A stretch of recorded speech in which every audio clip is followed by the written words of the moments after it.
Hola, bienvenidos.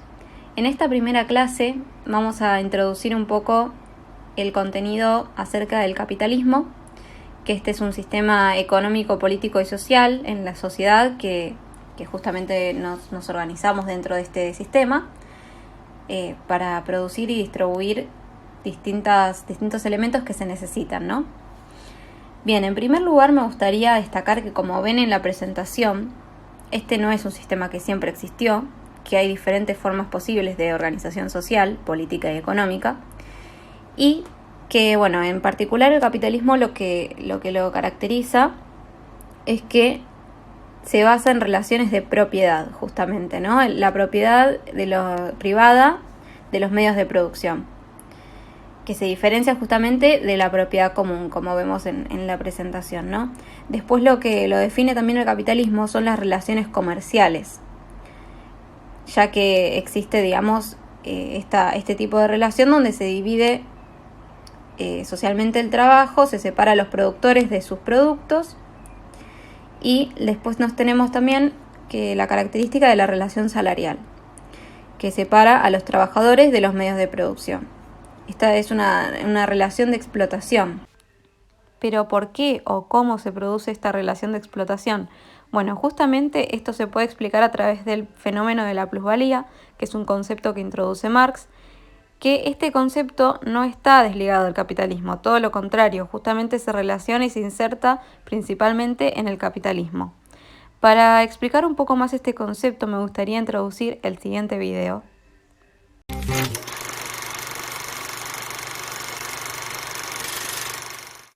Para producir sus mercancías, venderlas en el mercado y obtener una ganancia, el capitalista destina parte de su capital, llamado por Marx capital constante, a adquirir maquinarias e instrumentos de trabajo, y otra, denominada capital variable, a contratar obreros.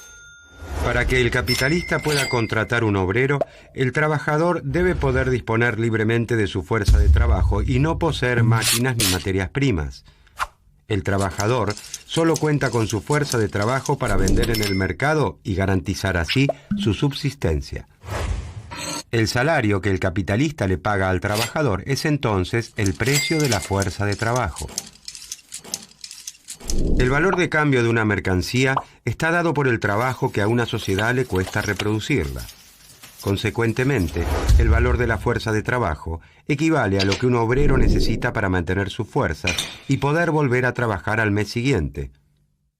El valor de la fuerza de trabajo se obtiene sumando los costos en alimento, vestido, vivienda, salud y educación necesarios para que un trabajador conserve sus fuerzas, mantenga a su familia y, sobre todo, continúe trabajando.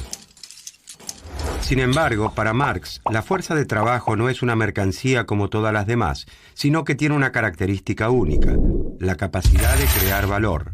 Las máquinas o hasta los robots más modernos y sofisticados no tienen la capacidad de crear valor, según la teoría de Marx, sino que transmiten a la mercancía parte de su valor de acuerdo al desgaste que sufren en la producción.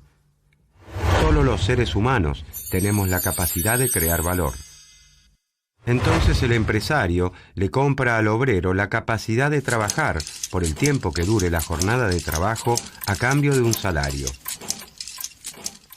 Sin embargo, el valor total de todas esas mercancías que obtiene el capitalista es mucho mayor que el salario recibido por el trabajador. La diferencia entre el valor creado por el trabajador y el valor que se le paga como salario es la medida de la explotación, llamada por Marx plusvalía. La plusvalía es la parte no pagada del trabajo del obrero que se apropia el empresario. En esa explotación se basa, según Marx, la ganancia. El concepto de plusvalía entonces lo que viene a traer es esta explotación indirecta, donde el trabajador ofrece su fuerza de trabajo a cambio de un salario que no viene a representar realmente ese trabajo, porque la persona que tiene o que es propietaria de los medios de producción justamente se queda con la mayor parte del dinero. En conclusión, lo que produce el capitalismo es cierta injusticia social, donde se dividen a las clases por trabajadores y, por otro lado, a los dueños de medios de producción, que explotan indirectamente a estos trabajadores y no se les ofrece las mismas oportunidades laborales. Y además también es importante destacar la destrucción de la madre tierra que produce este capitalismo actual. Hoy en día ya no interesa los medios para llegar a los fines dentro del capitalismo. Es decir, mientras se produzca más, mientras se genere más ganancia, mientras se pueda maximizar esa ganancia, no importa qué recursos naturales se tengan que usar, cuánto se tenga que destrozar nuestro planeta Tierra. Sin tener ninguna garantía de esos recursos naturales, lo único que importa es maximizar ganancias. Esta lógica es la que esconde el capitalismo y este consumismo tan exacerbado que vivimos hoy en día de una producción masiva.